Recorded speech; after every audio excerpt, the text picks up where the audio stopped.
Kaya ngayon, yung nangatugtog ulit ang Maynila. In fact, makikita nyo mamaya, kasaanan ko na naman. No? Sabihin mo, pag alas 9 na ng umaga, ang basura nasa kalsada pa. Talagang pinocomplain nyo ng mga taga Maynila. Second, bukod sa paglilinis ng Maynila, ibabalik natin ang kapanatagan ng pamumuhay sa Maynila.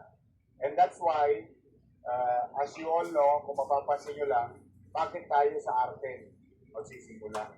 Itong Arten, sa mga nagdaang linggo, buwan at taon, ay naging laman ng balita. Dito nakita na parang walang gobyerno sa Maynila. Kaya muli natatakot ang mga nanay at tatay, ang kanilang mga anak. Dahil yung mga Tolonges, nagbabalikan na sa Maynila. So, I told the people of Manila, pumanatag sila, may awan Diyos, sa tulong nila kami ni Chief at ang buong Yormes Joyce, ibabalik natin ang panatagan sa lungsod ng Maynila.